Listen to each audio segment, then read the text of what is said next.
안녕하세요. 산부인과 의사 황인아입니다. 오늘은 자궁 난소 초음파에 대해서 말씀을 좀 드릴 거예요. 지난 시간에 이어서 산부인과 검진에 대한 내용인데요. 지난 시간에는 우리가 자궁경부 암검사 어떻게 하는 거고 하는 방식에는 어떤 것들이 있는지, 자궁경부암 진행은 어떤 식으로 되는 건지에 대해서 말씀을 드렸어요. 오늘은 자궁 난소 초음파는 어떻게 하는 거고 어떤 것들을 볼 수 있고 뭐에 좋은지 말씀을 좀 드릴게요.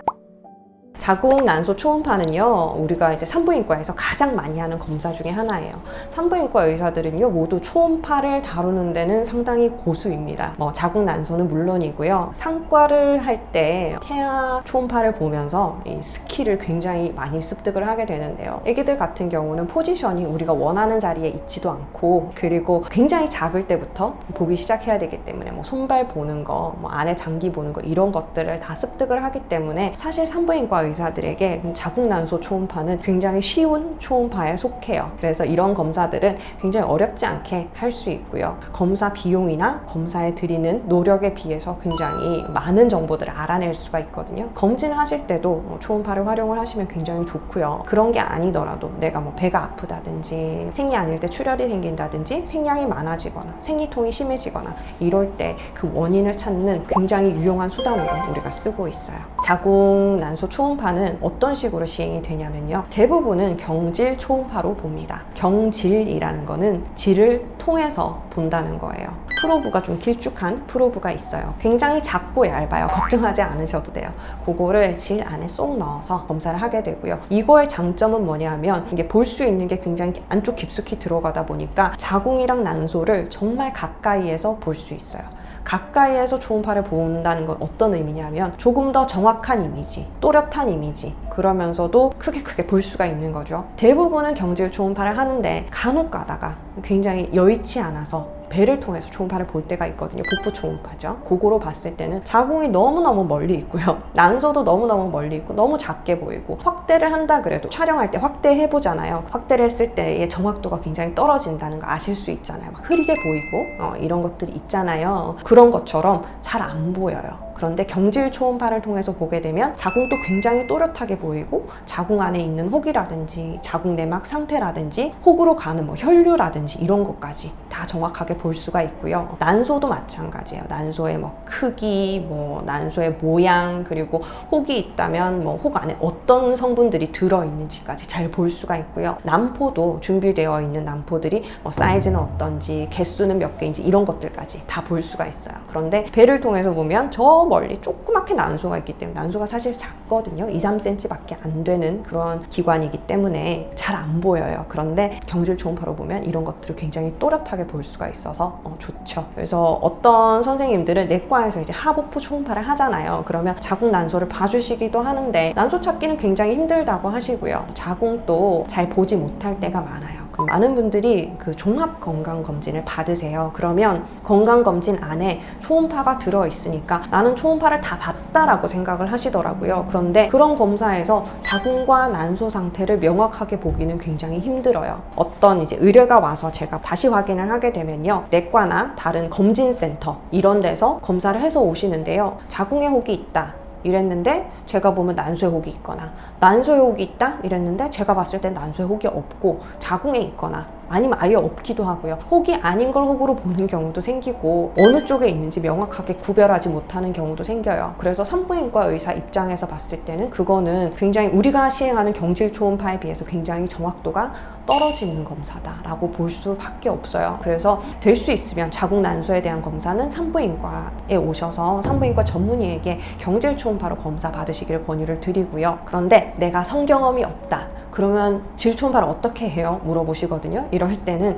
저는 대부분은 항문으로 봐요. 경직장 초음파라고 해서 똑같은 프로브를 항문 쪽으로 넣어요. 비슷한 뷰를 볼 수가 있거든요. 그런 식으로 검사를 많이 하고요. 걱정을 많이 하세요. 이게 너무 아프거나 불편할까봐 걱정을 하시는데, 변비가 있는 분들은 좀 불편하신 경우가 있어요. 그런 경우를 제외하고는 중학생들도 다 그런 검사 툴로 보거든요. 내가 성경험이 없다 그러더라도 검진이 필요할 때 있잖아요. 생리통이 너무 심하다든지, 아니면 생리 때 아닌 때 출혈이 생긴다든지, 생리학이 너무 많아져서 힘들다든지 이랬을 때는 혹이 있는지 있는지 없는지, 그것 때문에 유발되는 증상인지를 볼 필요가 있거든요. 그럴 때는 이런 옵션도 있으시니까 제가 굉장히 불편하지 않게 봐드리거든요. 긴장만 하지 않으면 아프지 않아요. 젤도 충분히 발라서 이렇게 검사를 하니까 너무 염려하지 마시고, 검사 시간은요 사실 뭐 특별한 문제가 없으면 1, 2분 정도밖에 안 걸려요. 그러니까 오셔서 이런 검사들을 해보시고 생각보다 아프지 않으니까 꼭 한번은 체크를 하실 수 있으면 좋겠어요. 그리고 우리가 이런 초음파로 볼 수 있는 것들은요, 일단은 저는 검사를 했을 때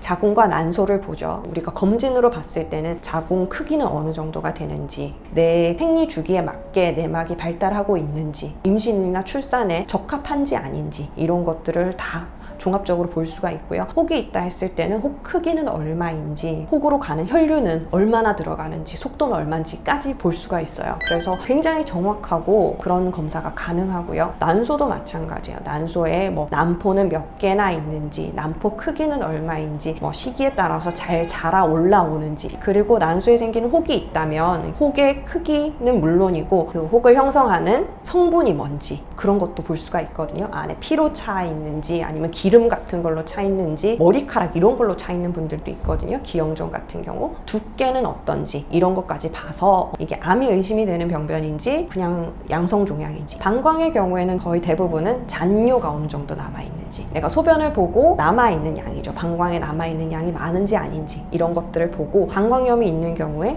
방광벽의 두께가 뭐 얼마나 두꺼워져 있는지, 이런 것들을 다 파악할 수가 있어요. 그래서 굉장히 얻을 수 있는 정보가 많은 그런 검사고요. 생각보다 이게 굉장히 쉬운 툴이고요. 그렇게 이제 불편하거나 하지 않으면서 저렴한 비용으로 할 수 있는 검사이기 때문에 산부인과에서는 가장 큰 무기 중에 하나입니다. 그래서 이렇게 검사를 해보면요, 여러 가지 검진을 통해서 발견할 수 있는 것들도 있고요. 문제가 생겼을 때 오시는 분들도 있겠죠. 내가 뭐 배가 아프다든지, 이게 제일 많아요. 하복부 통증이 가장 많은 원인이고요. 아니면 비정상적인 질출혈, 생리를 할 때 뭐 생리양이 많은 것도 해당이 되고요. 생리를 하지 않는 기간인데도 불구하고 출혈이 있다든지 이랬을 때 병원에 많이 오시게 되죠. 그러면 저희가 초음파를 봐서 이게 혹 때문에 생기는 문제인지, 자궁 근종이 생겨서 굉장히 커진다 이랬을 때는 생리통도 심해질 수 있고, 생리 아닐 때도 배가 아플 수 있고, 이런저런 문제들이 생길 수가 있겠죠. 그래서 그런 것들을 확인을 해드릴 수가 있어요. 그런 경우에 가장 많이 보게 되고, 그리고 뭐 흔하지는 않지만 배란 초음파를 보기도 하거든요. 배란 초음파를 보게 되면 배란이 되는 거, 난포가 어떻게 해서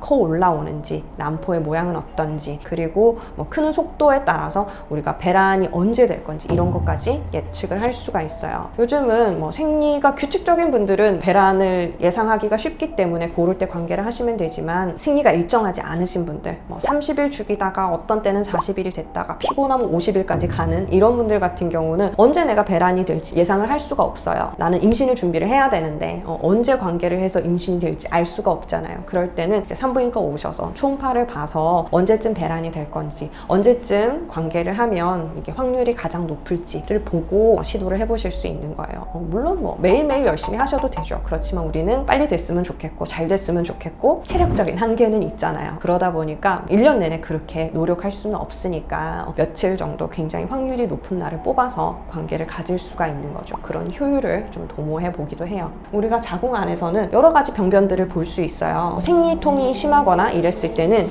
우리가 제일 걱정을 하는 거는 흔하게 보는 거죠. 그리고 자궁 근종, 자궁 안에 생기는 굉장히 흔하게 생기는 혹이고요. 그냥 딱딱하게 생겨 있어요. 이거 굉장히 흔하게 보고요. 그리고 뭐 출혈이 있다, 생리 때 아닌데 피가 자꾸 난다, 그러면 자궁 근종이 이렇게 내막 안에 들어있는 경우도 있거든요. 그랬을 때는 또 피가 날 수 있어요. 그리고 내막 용종, 이런 것들도 영향을 미칠 수가 있죠. 다양한 이런 병변들을 초음파를 통해서 다 보실 수가 있어요. 저는 이런 초음파 검사를 굉장히 자주 활용을 하고 많이 추천을 드리는 편이에요. 생각보다 이게 비싸지가 않아요. 이게 문제가 있어서 검사를 하셨을 경우에는 2만 얼마?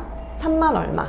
이 정도 비용이 나오실 거예요. 왜냐하면 보험이 커버가 되거든요. 이것도 너무 자주 보셔서는 안 되겠지만 특별한 이유 때문에 보시는 거다 그랬을 때는 보험 커버가 되면서 쌀 때는 2만 얼마, 비싸다 하더라도 5만 원까지 안 가는 것 같아요. 제가 추천드리는 거는 특별한 문제가 없더라도 1년 간격으로는 검진하실 걸 추천을 드려요. 특히 근종이 있다든지 아니면 난소에 양성종양으로 생각되는 혹이 있다 이랬을 때는 그래도 1년 간격으로 얘들을 꾸준하게 관찰하면서 나쁘게 변하지는 않는지, 갑자기 크진 않는지, 이런 것들을 볼 필요가 있는 거죠. 근종이 있다 그래서 난소에 혹이 있다 그래서 무조건 수술하는 건 아니에요. 그러니까 너무 염려하지 마시고 겁을 많이 먹더라고요. 혹시나 문제 있으면 수술하라 할까봐. 그런데 대부분은 그냥 지내면 되는 경우들이 많고, 우리가 이제 무슨 문제가 있을 때 원인을 잘 알아내고 거기에 대해서 최적의 해결책을 드릴 수 있기 때문에 이런 검사들은 굉장히 효과가 좋습니다. 오늘은 자궁 난소 초음파, 산부인과에서 가장 흔하게 보는 이 초음파에 대해서 설명을 드렸어요. 긴 영상 봐주셔서 감사합니다. 다음 시간에 또 뵐게요.